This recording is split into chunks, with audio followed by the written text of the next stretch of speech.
Well, hello everyone, and welcome to Tracing Text with Anton, and Sylvia.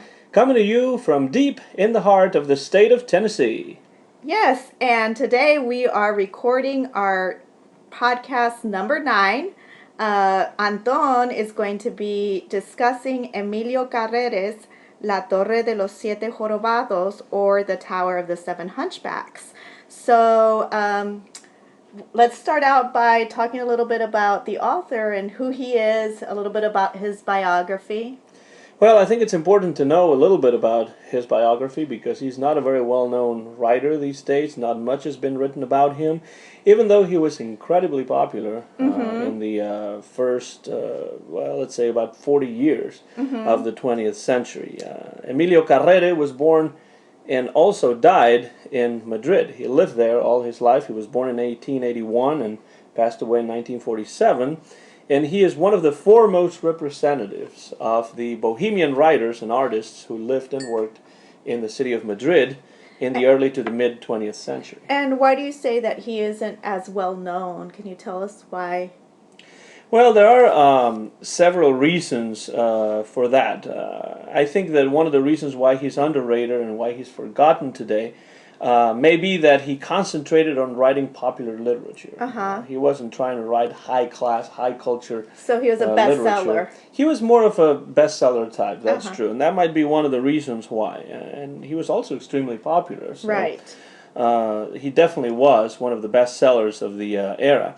But another reason might be a political reason. Okay. Because during the Spanish Civil War between 1936 and 1939, he claimed that he was insane to avoid taking part in the war. Now, do you know if he actually checked into a psychiatric ward, or how did he prove that, or that he was insane to avoid going to war? Well, I don't know the specifics of exactly how he came to do this, or if some doctor friend of his was involved or something like that. Right. But he definitely checked into a psychiatric ward for part of the time that the Spanish Civil War was going on, and that way he avoided going and participating in the war. But after the war, when Franco won the war, and I think Carrere decided to stay in Spain and began to lean closer to the Franco regime. In order to keep his journalistic license, and he even wrote a novel in celebration of the new regime called La Ciudad de los Siete Puñales, the city of the seven daggers. And, obviously not being a Franco supporter at first, then he became one. So there are certain critics who dislike that for obvious reasons. So really it was more about maintaining that, we had discussed in a previous podcast that they had to have a journalistic license. So maybe his core beliefs were not as right-leaning, but he saw that as a means to be able to continue publishing, or did he in fact kind of switch his point of view? Yeah, there's no. I don't think there's any evidence that he actually adhered to that sort of political beliefs before the war. Okay. In fact, a lot of his novels, a lot of his poetry, and a lot of his work in general wasn't really political in nature. Right. But he seemed to be more of a liberal, kind of Republican in the Spanish sense of the term. Right. Before the war, but after the war, he just leaned closer to the victors. And, right. For whatever reasons he had, but certainly some professional reasons, personal reasons, were in place. And I think, as he leaned toward the beliefs of the Franco regime, he also used his position to try and help some of his family members and friends that may have been in trouble during that very difficult time. Right. Okay. That's interesting. Now, another thing that we need to talk about a little bit is that Bohemian group of writers. Yeah. Many of these writers who lived in Madrid around the turn of the century and the first few decades of the 20th century were actually worthless writers. They were not very good. If you read, for example, a book by Juan Manuel de Prada called Desgarrados y Excéntricos. Sounds very melodramatic. It is, yeah. They were quite melodramatic. And if you read that book, you'll basically read about a parade of really strange characters, really weird, really odd people that were a part of this group. But some of them, for example, Alejandro Sawa, Ramón María del Valle Inclán, Ramón Gómez de la Serna, they wrote some really valuable works. They are really famous and important writers in the 20th century in Spain. Emilio Carrere was not as famous. I don't think has not remained, let's say, as famous as these writers I'm talking about. But he was still a really popular writer in the early to mid 20th century, and in my opinion, his works are valuable as well. Okay, and you mentioned that that he fits with the Bohemian writers, but what in fact made them, quote, Bohemian writers? Was it their lifestyle or the actual writing, the style of writing? Well, it was more of a lifestyle, that actually seeped into their writing as well. Okay. It was the lifestyle of these people who just hung out at different cafes, who didn't have a lot of money, who were always trying to sell their works, and it wasn't always easy to do that. A lot of them tried to trick their way through life to try and earn some money the easy way, but most of them were poor. They were not in very good financial standing. And, besides being a literary, I wouldn't say movement, but at least group, it was also a way of life for a lot of them. And again, that book by Juan Manuel de Prada, Desgarrados y Excéntricos, which unfortunately has not been translated into English yet, gives a very good and I think a very thorough account of some of the most interesting, let's say, some of the weirdest, the strangest among these writers. But, for most of his life, Carrere lived quite comfortably because he had a job as a civil servant, and at some point he inherited some money from his father. So this bohemian lifestyle was a personal choice for him. So he was like a hipster. Brought about by necessity. He was the ultimate hipster of the Spanish turn of the century. But by choice. In his case. At least most of his life it was by choice. He just enjoyed that sort of lifestyle. He was a multifaceted writer, a poet. He wrote essays. He was a journalist. He appeared on radio in the early days of radio. He wrote zarzuelas. We talked about those. For those of you who may not know what those are, they're like operettas, right? Yeah, like in Spanish operettas. In Spanish, not as good as other operettas that were produced in Europe. In some cases, it was definitely not as good as Italian opera, but it was incredibly popular in Spain, and there's still this tradition. And even in Latin America, I would say. Yeah, definitely. And still to this day, they remain somewhat popular. I remember watching them as a child. Well, he wrote some. He wrote some throughout his life. Not too many, but he did write some. But I find him at his very best, not as a poet, but as a narrator, especially as a writer of short novels, las novelas cortas. Okay. And he only wrote one long novel, and that long novel really wasn't much longer than 200 pages. Is La Torre de los Siete Jorobados, which was first published in 1920, The Tower of the Seven Hunchbacks, and that's basically the book that we're talking about today. Now, the title seems to me like a mix of Victor Hugo's The Hunchback of Notre Dame and Snow White and the Seven Dwarfs. So, can you tell us a little bit about the novel? Yes, we'll get to the novel in just a bit. If you think the title is strange, it is quite strange. Just wait until you hear what the novel is about. So we'll leave you hanging there for a little longer. Because I'm like, this is a fantastic title. It's actually a very attractive title. Right. That is for sure. You're listening to Tracing Texts with Anton. And Sylvia. And today we're talking about Emilio Carrere and the Tower of the Seven Hunchbacks. We were saying that Carrere was born in Madrid, and he died in Madrid, and lived in Madrid all his life. And also a great deal of his literary work is set in Madrid. So he has been called one of the great madrileñistas.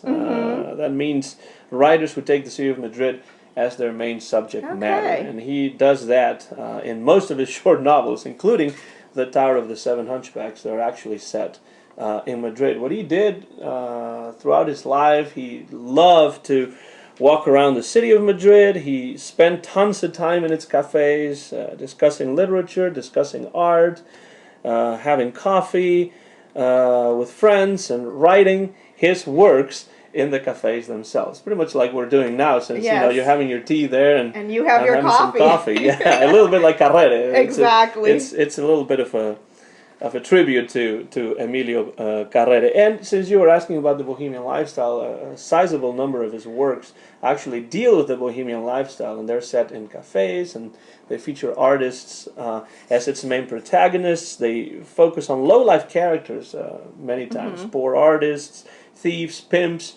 prostitutes, drunks, and several others. I would say that at his worst, Carrere could write works that were trite, that were predictable, but at his best, and I think The Tower of the Seven Hunchbacks is one of his best, he's always able to treat all his subjects, and not just the characters, but also the subjects of the novels and the works, with dry humor, with compassion, and it's really a very attractive writer, I think. I can tell you for sure that he is always a very entertaining author, as you can already tell from that title. Yes. La Torre de los Siete Definitely wants, he entices you to want to read his works. Now, since Carrere was mostly known as a poet, or, well, most remembered, let's say, as a poet, let me tell you a little bit about his poetic works, just very, very briefly. He was a modernist, and within modernism, he's usually described as a decadentist, from the turn of the century, fin de siècle writer. He was incredibly influenced by Rubén Darío, whom he adored, and he really wanted to write his poetry in the style of Rubén Darío. But it seems that he didn't enjoy hanging out with Rubén Darío because he absolutely hated drunks. So he loved his work, but not so much hanging out with him on a regular basis. Yeah, not necessarily, but he really idolized Darío, and you can see this when you read his very modernist poetry. He was the first man in Spain who published an anthology of modernist poetry, including, of course, some of his own poems. Not just Darío and several one of the other modernists, but also himself. He made sure to include himself in that anthology. He needed to be there. The anthology is called La Corte de los Poetas, the Court of Poets, and was published in 1906. I just think his poetry is a little repetitive. Not as fresh, not as creative as that of other modernist masters like Rubén Darío, for example. So many others, yeah. And of course he was influenced by the French poets like Rimbaud and Verlaine, Mallarmé. Which the Latin American modernists were influenced by those French poets as well. Yes, and in fact, one of his books, which is actually a collection of essays about life and about literature, about different things, is called The Cup of Verlaine. Oh, okay. La Copa de Verlaine. Okay, cool. It's actually an interesting book as well. As I said, he was better known as a poet, and people from all walks of life knew his poems by heart in Madrid and in other parts of Spain. He was very popular in all the widest possible sense of the term. And even today, really, most of the articles that one can find about him, and some of them you can find on the internet, and you can download and read for free, they deal mostly with his poetry, a lot more so than with his fiction, with his prose. But I like his prose better, just personally. I think he was a much more interesting writer as a fiction writer, as a narrator, than as a prose writer. Then, as a poet, really. Although, his poetry is interesting. One may read it and enjoy it, but it's not. I don't think it's the best of his output. Really. Right. Okay. So what about his fiction? Like, now that we've talked a little bit about his poetry, his influences, who he admired, but let's look at some of that prose. Yes. Well, the prose. Let's say most of all that he was a master of the short novel, la novela corta. That genre in Spanish literature has been there pretty much since the beginning. And it's very popular. Many writers still. Yes, and these days novellas. It's still quite popular, not just in Spain, but also in Latin America. Exactly, which is not the case in the English-speaking world. Novellas don't do as well. Yeah, not so much. So really, it's novellas that Right. he excelled at writing, so short novels. It was particularly popular, the short novel, at the turn of the 20th century. And the reason for that in Spain was the creation of weekly publications that offered short novels at affordable prices. Well, that could be part of the reason. That's one reason. I think an important economic reason, let's say. Right. And these popular publications are, for example, La Novela Corta, the short novel, El Cuento Semanal, the weekly tale or the weekly story, Los Contemporáneos, La Novela de Hoy, the novel of today. This was really popular literature that came out weekly. And it could be bought in bookstores, it could be bought at newsstands even. Right. For example, every Saturday some of these collections Right. would come out. And, So they had a very diverse audience. really diverse audience, and actually an audience that was mixed in gender. Okay, So that's it was interesting not as it was well. not just men, but it was also marketed towards women. And so I think that more work needs to be done on these weekly publications in Spain, because they are very important and explain a lot about the development of the novel in Spain in the 20th century. And these books that were published weekly, it was popular literature written by both established authors and newcomers. Right. So this offered the chance to new writers to publish their work and actually circulate it widely. These publications have been criticized by some critics for the low quality of the texts that they offered. Now, I don't really think that's true. Okay. Because besides some of the newer writers of the era, Right. including Carrere, for example, renowned writers such as Emilia Pardo Bazán, Very Vicente Blasco Ibáñez, Pío Baroja, Valle Inclán, and many, many others Right. contributed works, short novels to these publications. Right. And those are very canonical authors. They are, and some of them took it seriously too. Right. It wasn't like they were doing it just for the money. Right. They actually took it seriously, and some really interesting novels came out in this way. Carrere, of course, contributed not just to one, but to many of these publications, and his short novels were among the most popular of this kind of fiction at this time. If we talk about themes, for example, for the novels that he wrote for La Novela Corta or El Cuento Semanal, we find novels that range from erotic to mystery to adventure to detective novels to stories about the low life of Madrid. So a wide range. Yes. Did he have particular authors that influenced this vast range of thematic elements? Yes, definitely. For example, we could talk about the influence of Sir Arthur Conan Doyle, for example. That's for sure. Jules Verne, the French writer, and of course the American Edgar Allan Poe. In fact, Carrere translated some of the short stories by Edgar Allan Poe into Spanish using the French translation by Baudelaire. Very interesting that it goes through a double translation. Yes, I think in this case it was necessary because Carrere didn't speak English. Right. And he didn't really speak French, but he could understand French. Right. Could read French, I guess, at least. and so it was easier for him to translate. Now his short novels are characterized by short chapters, short sentences, lots of metaphors. They're very entertaining. They're well written, and they're fairly easy to read. So the one we'll be talking about today is not one of these, really, because it wasn't published in that way. It wasn't one of these weekly publications.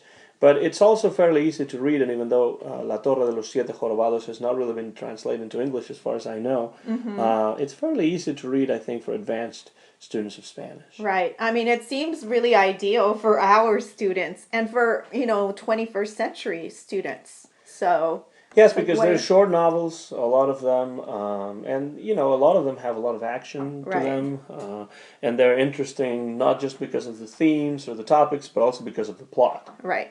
What's happening in the plot. So it could be a very plot-driven sort of reading for, some advanced students of Spanish. So yeah, Carrere, even though some of his novels, deal with difficult situations, a lot of them deal with the underworld, but a lot of them don't, and a lot of them are basically just adventure novels. So there's plenty to choose from. You're listening to a new episode of Tracing Texts with Sylvia and Anton, and I know Sylvia should have said that, Tracing Text, but I just jumped in. That's right okay. There. We don't have to be the same all the time. We can be spontaneous.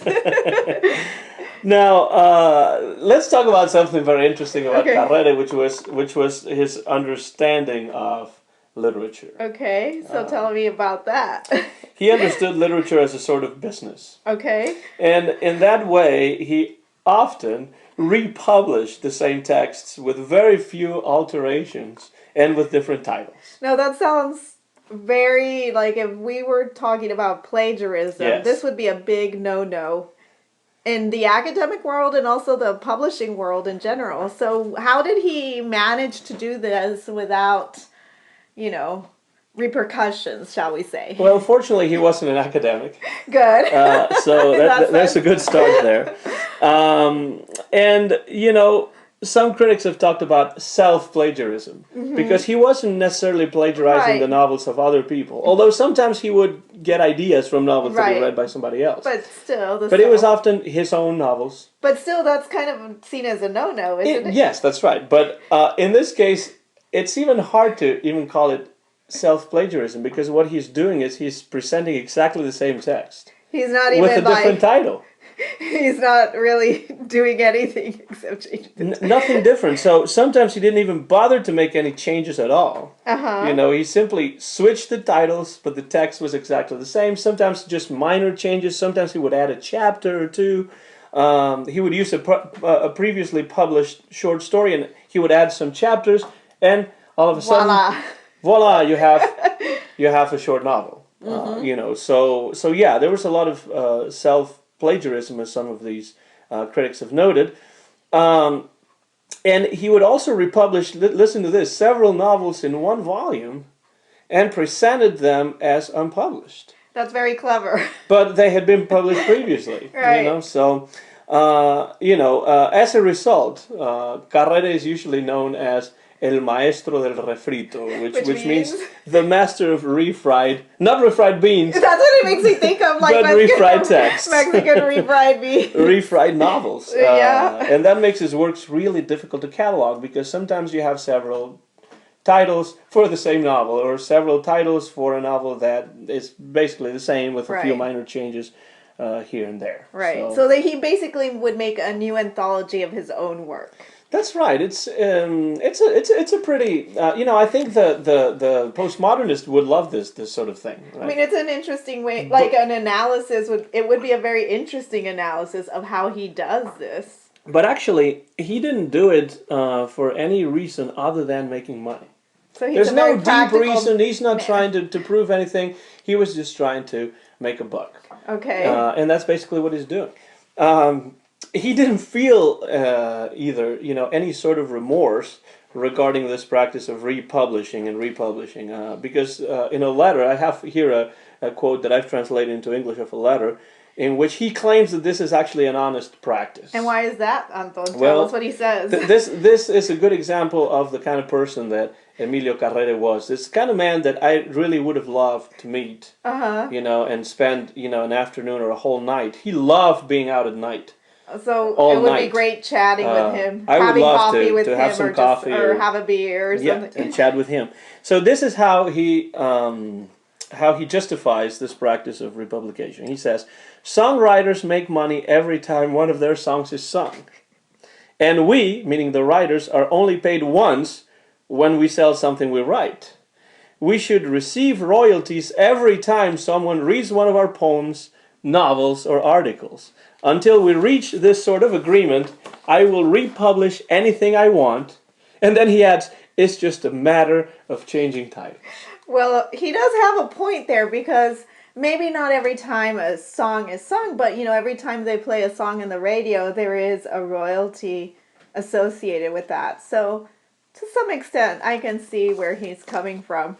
Yeah, I mean, and in fact, I think that the only people who could probably feel deceived, rather than the publishers, would be his audience, his readers. Because maybe they thought they were buying a new novel, when in fact they've already read that. And sometimes he's republishing novels or reworking texts that he published maybe three years before. Mm-hmm. So it's very possible that some reader has read this under a different title, and then he goes to the newsstand or to the bookstore and buys another one, thinking that it's a different novel because it has a different title, and voila, again, it's the same. Hey, this sounds, it's a little bit of the deja vu here, because it does sound that way. But that's what he did.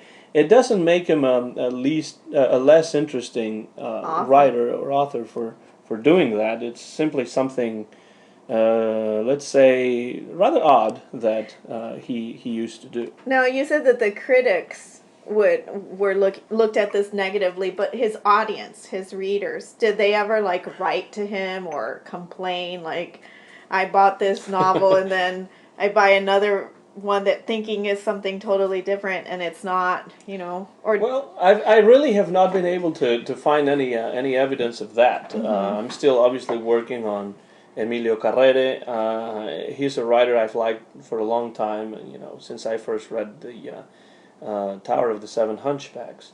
But I have not really found any evidence that speaks to what you're talking about. There's a couple of books that I have here on the table about him, because not a lot has been written about him, but in the last, let's say 15 years or so, maybe a couple of books have been published about him. One of them is called Emilio Carrere, Un Bohemio. Oh. So question mark?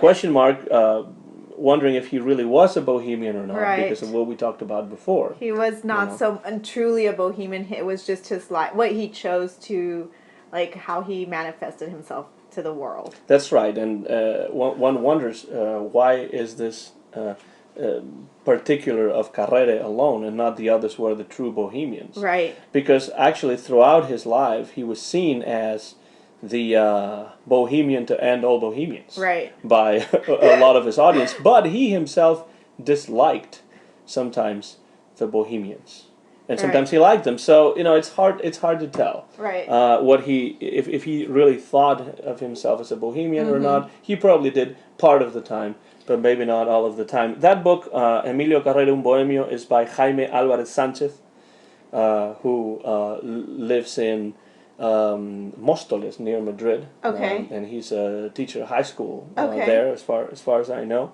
And then we have this other book, Emilio Carrere, El Bohemio de Madrid, the Bohemian from Madrid. There's no question about it. This author believes that he was in fact a bohemian. And this author is Alejandro Riera Guiñet. And I really don't know him personally or anything. But I think he was the librarian. I don't know if he still is, but at some point he was the librarian of the casino in Madrid. And actually his book answers the question, Emilio Carrere, Un Bohemio, Emilio Carrere, El Bohemio de Madrid. So those are two books that, anyone who reads Spanish and might be interested in the life of Carrere and what it means to be a bohemian, un bohemio. You could find those books fairly easy on Amazon or any other online retailer. You're listening to Tracing Text. I did it right this time, with Anton and Sylvia. And now it's time to finally get to the novel. La Torre de los Siete Jorobados. Right.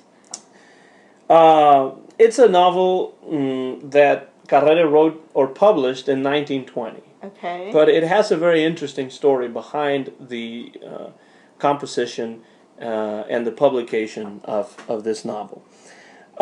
It's the only full-length novel by him, and it is interesting because he didn't write the whole text himself. Oh, so who did he work with? So he was well known for writing short novels. Okay. And in this case, he wanted to publish a full-length novel. And so what did he do? He based it, so he was basically rewriting a short story that he had published a few years before, entitled El Señor Catafalco, Mr. Catafalco, right? And so he lengthened that short story, he sold the manuscript to his publisher, but the novel still wasn't long enough to warrant publication as a full-length novel. But when Carrere refused to make it longer, so his publisher said, you have to make it longer because it's not long enough. He said, no, I already sold it to you, I'm not going to be working on it anymore. So the publisher, whose name was Manuel Palomeque, he was forced to find another writer that would lengthen the text. And that's when he called on Jesús de Palacios. Now, who was Jesús de Palacios? He was a writer who was starting, at that point, his literary career. And he was very glad to take on the job. Was he actually acknowledged when it was finally published, or was he more of a ghostwriter? He was totally a ghostwriter. Okay, so it was like when they bought the book, Jesús de Palacios is not even mentioned. That's right. They bought the book. Carrere didn't want to finish it, or, well, it was finished. He just didn't want to make it longer. Right. And so the publisher called on Palacios and asked him to make the novel longer. Right. But of course, the name of Jesus de Palacios does not appear on the cover of the novel, and even in the more modern editions, it still only says Emilio Carrere. Now, the interesting thing about Palacios is that after he took on this job and the novel was published, he subsequently became a very popular writer of adventure novels. Sometime known as Spain's Jules Verne. Right, which people know very well.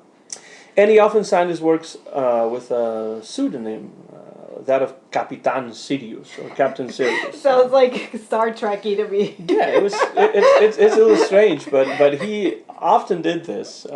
And there were some other writers at the time that did something similar.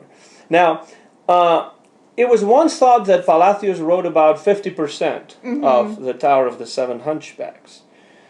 But we now know that his contribution was a lot smaller. There were two critics that wrote a very interesting article, fairly long, but very interesting, entitled something like The Genesis of the Tower of the Seven Hunchbacks. And I can't remember now the title, the name of these two critics, but the title of the article is The Genesis of the Tower of the Seven Hunchbacks. And they found out that his contribution was a lot smaller. Palacios probably just added a few chapters toward the middle of the novel and then rewrote parts of other chapters, but it's difficult to tell exactly how much he wrote. Exactly how much, we're not sure. Well, this line is by Palacios, this line is by Carrere, we don't know, because they didn't work together. Right, it's almost like an extensive editing process. That's right, it's almost like he's padding the novel to make it longer. But he did a good job because it's hard to tell. It's really hard to tell. Just to the naked eye, it's really hard to tell. But in any case, most of the novel actually comes from the pen of Emilio Carrere.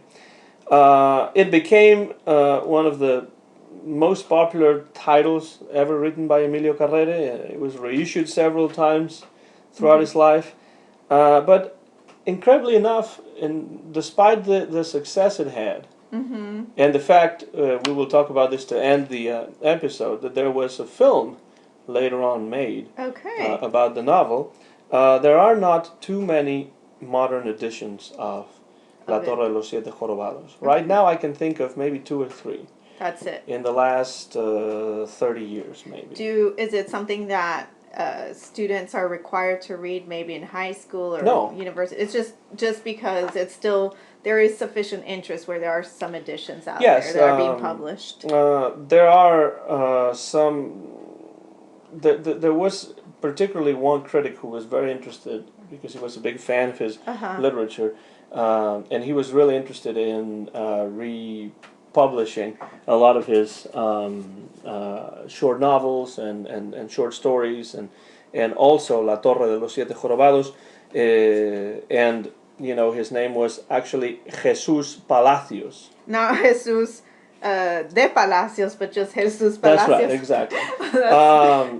And in fact, come to think of it, Sylvia, now that I'm talking about this, I realized that I mixed up the names. Okay. So Jesus Palacios is the critic. That, and the name of this writer, who was known as the Jules Verne of Spain, was not Jesus de Palacios, but Jesus de Aragon. De Aragon. Jesus de Aragon. Yeah. Okay. As I was writing this, as I was reading this, I realized that I had made that mistake.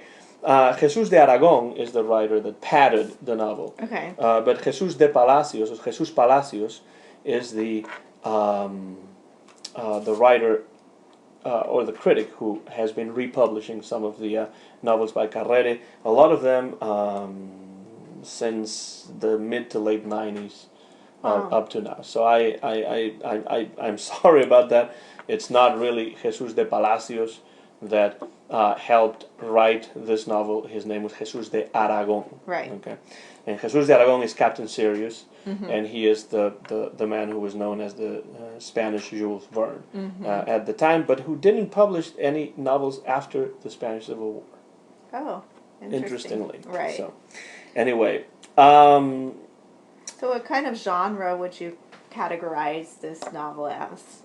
So it's really a mixture of different genres, a kind of pastiche of sorts, adventure, mystery, detective, Gothic novel, and this is interesting because the Gothic novel was really not a genre that was cultivated in Spain very much. Probably only like by Inclán to some extent could be considered Gothic. Right? In some of that, yes, but right. It's really not all of it. No. Yeah, it's really not. It's really not a genre that was in any way very popular in Spain. There are some examples, but not many. And this would be a really late Gothic novel, right? Because we think of the Gothic in general much earlier. Yeah, 19th century at least, and this is a novel from 1920. Now, let's talk a little bit about the plot, because I think you wanted to know about that. Oh, yes, most definitely. The plot moves at a very, very, very swift pace, and it concerns Basilio and a journalist known simply as El Duende de la Corte, the court goblin, which was probably just the pseudonym to this fictional journalist used in his articles, I suppose. So the two of them, Basilio and the court goblin, investigate the mysterious murder of Mr. Catafalco, and that's where that previous short story comes in, which is called El Señor Catafalco. Right. The real name of Mr. Catafalco turns out to be Dr. Robinson of Mantua, for a reason that really doesn't really matter, but it's part of the novel. And so the ghost of Mr. Catafalco appears unto Basilio and communicates to him that he has been murdered. So he's dead. He's dead, but the ghost shows up in front of Basilio, and by means of automatic writing on a piece of paper... That seems surrealist to me. Yes, and he says to him that he is now the person that has to find the murderer. Okay. Okay, so as you can see, the supernatural comes in as well in this novel. It's quite funny, really, in many ways. Now, this leads the two men, Basilio and the court goblin, to discover partly by chance, and to enter into an obscure underworld that exists in underground Madrid, and that is governed by, listen to this, a strange cult, a secret sect of hunchbacks. That's hilarious. And these hunchbacks, What do they do? apparently you had to be a hunchback in order to be a part of this cult. Uh-huh. They perform rituals and sacrifices and all sorts of illegal activities underground. Are these human sacrifices or animal sacrifices? Human sacrifices mostly. They trick people, but in any case, it's not that they live underground, but all their activities happen under the I guess the ground of Madrid. Like there are tunnels or basements. Yeah, tunnels that supposedly were dug, by the Jews, when they were trying to escape back in medieval times and blah blah blah. So it's really, as you can see, some of it is absolutely astounding and ridiculous and nonsensical, but the plot really makes good storytelling. It makes for great storytelling, and not only that, but the plot is action-packed. It remains interesting throughout its 200 pages or so. You will see that if you read it, that there are some fantastic elements, and then in the background, lurking there in the background, occultism and theosophy, which were two pseudosciences that Carrere was very interested in. He really was interested in the idea of mediums and talking to the spirits and that sort of thing. Which was not something strange at the time, because many well-known authors and artists and even politicians, people like Sir Arthur Conan Doyle, for example, they were very interested in the occult and spirituality and that sort of thing. Right. And theosophy, though, didn't it originate in the U.S. With Madame Blavatsky? Yes, I knew that. That's right. That was, I think, one of the things that Carrere was most interested in. Theosophy, at least throughout part of his life. I think as he grew older, he became more distanced, but still interested. Edison, for example, the inventor. Right. He was still very much a theosophist. Also interested in that, and he thought that maybe it would be possible to record sounds from the afterlife with his phonograph and, stuff like that. So Carrere was very much into that sort of scene, and it was just as popular in Spain in the early 20th century as it was in other parts of Europe and also in the United States, as you mentioned. So now one of the things I really like about the Tower of the Seven Hunchbacks is the fact that Carrere throws in a lot of humor. Oh, that's always good to keep it light in that way. And really, his humor is very often absurd, of the absurd kind. Let's give an example of this so that you can see the kind of situation that he is able to come up with that, regular mortals like you and I probably would never be able to come up with. There is a scene in the novel, actually fairly towards the middle of the novel or so, where a character is being kept as a prisoner in a pit, just like underground. It reminds me of Edgar Allan Poe. That's right, and it doesn't remind only you of Edgar Allan Poe. It reminds Basilio of Edgar Allan Poe too. So Basilio, it's like the very character. Intertextual or metafictional. Yes, it is. Yeah. It is, and in fact, there's several, literary allusions throughout the novel, that sort of thing. But this one is particularly hilarious because when Basilio discovers this man who's prisoner in a pit, before helping him out of the pit, he says to him, "Sir, your situation is the same as that of the protagonists of The Pit and the Pendulum, The Chilling Tale by Edgar Poe. Do you like that author, sir?" And only after that he proceeds to help him out. So he keeps it interesting then. I mean, he makes fun almost of himself in a way, or the intertextual elements. Not only are they allusions, but he calls attention to them. That's right. I mean, it's just something that sort of comes out of nowhere, but it's there all of a Right. sudden, and you're reading the novel and you're thinking, this is just incredibly funny. And there are some other moments like that. Basilio apparently really likes to gamble. He says he never, when he's playing cards, he never gambles on the kings Okay. because he's a Republican. That sort of thing. And then you hear, because it's kind of a ridiculous joke. Yeah. But within the novel, those moments of comic relief are necessary, and they're very interesting. So I'm very happy that he does that. I think it's one of the things that makes the novel more readable and more palatable to a wider range of audiences, whether they like or know Edgar Allan Poe or not. The fact that he's asking this of a man who has been in a pit for days without drinking, with rats around him, that's the first thing he thinks of. Like, do you like that author? That's right. It's like finding someone who's been tied up by a serial killer now and saying, "Have you watched this movie?" Yeah. It's like so that's stupid. something like that. Yeah, Yeah. I mean, it's just one of many attractions of the novel, that it's an oddity as a novel in the 1920s, but it is, I think, really recommendable from my point of view, and that's why we've brought it today to trace in text. In fact, I'm hoping that if anyone out there who reads Spanish is interested in the novel, it's fairly easy to find and fairly cheap to buy too. So I'd like to know what everyone thinks about it. Anyone who reads it. Now, you mentioned that there's a film adaptation. Can you tell us about the film adaptation and? Yes, the film adaptation is sort of obscure too.